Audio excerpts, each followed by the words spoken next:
अब micro processor क्या है, ये भी एक चिप है फोर्थ जनरेशन में, जिसमें क्या जैसे कि थर्ड जनरेशन में इंटीग्रेटेड सर्किट की एक सिलिकॉन चिप थी, लेकिन यहाँ पर माइक्रो प्रोसेसर में 1000 के अगर हम 1000 चिप को एक माइक्रो प्रोसेसर चिप में कलेक्ट कर दिया गया है, तो वो एक माइक्रो प्रोसेसर चिप बन गई है आपकी।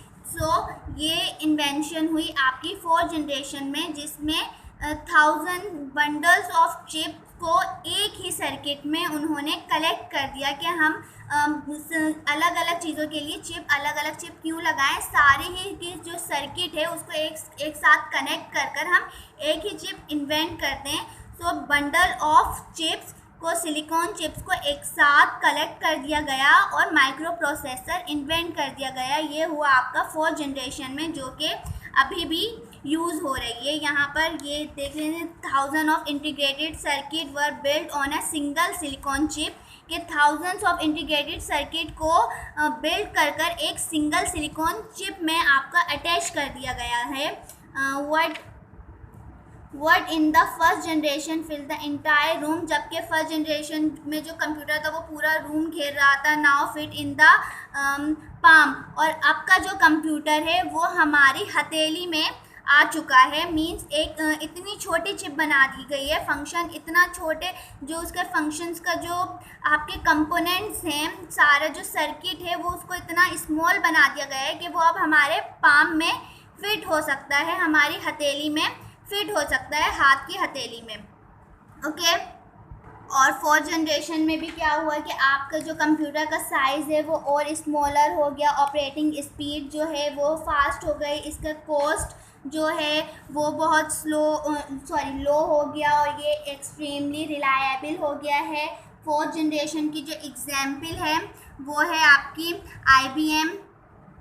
ये है आपका introduce first computer for the home user, जो आप होम्स में, हमारे होम्स में जो कंप्यूटर, मॉनिटर वगैरह जो कंप्यूटर यूज़ हो रहे होते हैं, वो है आपके फोर्थ जनरेशन की एग्जाम्पल। और ये IBM इंट्रोड्यूस हुआ था 1981 में। ये फर्स्ट कंप्यूटर था फोर्थ जनरेशन का जो होम यूज़र है, कि हम उसे घरों में यूज़ कर रहे होते हैं।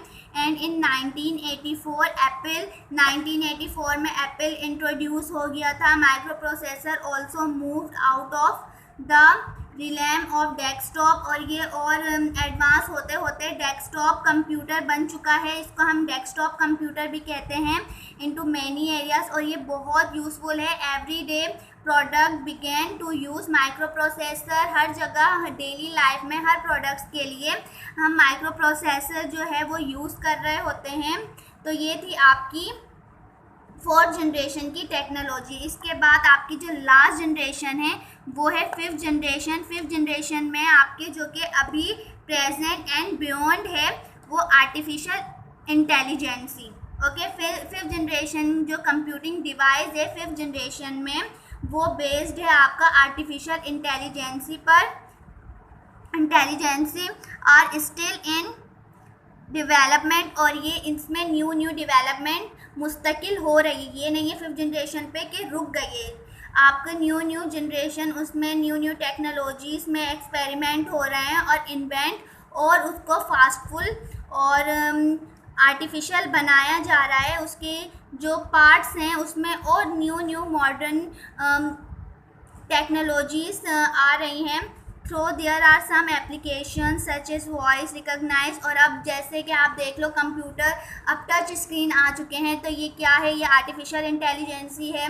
और वॉइसफुल भी आ रहे हैं कि आप अपने वॉइस कैप्चर करें आपका मॉनिटर, आप बोलेंगे पेंट की फ़ाइल ओपन कर दो, MS ऑफिस की फ़ाइल ओपन कर दो, या MS वर्ड ओपन कर दो, शीट्स ओपन कर दो, आपकी जो स्प्रेडशीट है जिसमें आप वर्क करते हो, तो वो आपका वॉइस कैप्चर कर आपको वो ओपन कर दे देता है आपका कंप्यूटर। तो ये सब किस में हो रहा है, ये सब आर्टिफिशियल इंटेलिजेंसी और फिफ्थ जनरेशन में हो रहा है। ऐसे सॉफ्टवेयर, ऐसे एप्लीकेशन इन्वेंट हो गए हैं कि जो सिर्फ वॉइस के कैप्शन से आपका काम कर देते हैं। अब फ्यूचर के लिए आर्टिफिशियल इंटेलिजेंसी में ये भी बोला जा रहा है कि रोबोटिक सिस्टम अभी भी हैं दूसरे ममालिक में, अब बहुत इन हो जाएंगे आपके आर्टिफिशियल इंटेलिजेंस में। रोबोटिक सिस्टम आ जाएगा, आपके जो कंप्यूटर्स है बिहेव लाइक ह्यूमन, वो ह्यूमन की तरह बिहेव करेंगे। तो ये सब आपके आर्टिफिशियल इंटेलिजेंसी यानी 5th जनरेशन में होगा। इसका साइज़ और स्मॉल हो जाएगा, ऑपरेटिंग स्पीड और तेज़ हो जाएगी। रोबोट एक एग्जाम्पल है आपकी 5th जनरेशन ऑफ कंप्यूटर की। यहाँ पर हमारे कंप्यूटर्स की जनरेशन क्लोज होती है। अब हमारा न्यू टॉपिक है टाइप्स ऑफ कंप्यूटर यानी कंप्यूटर की टाइप्स।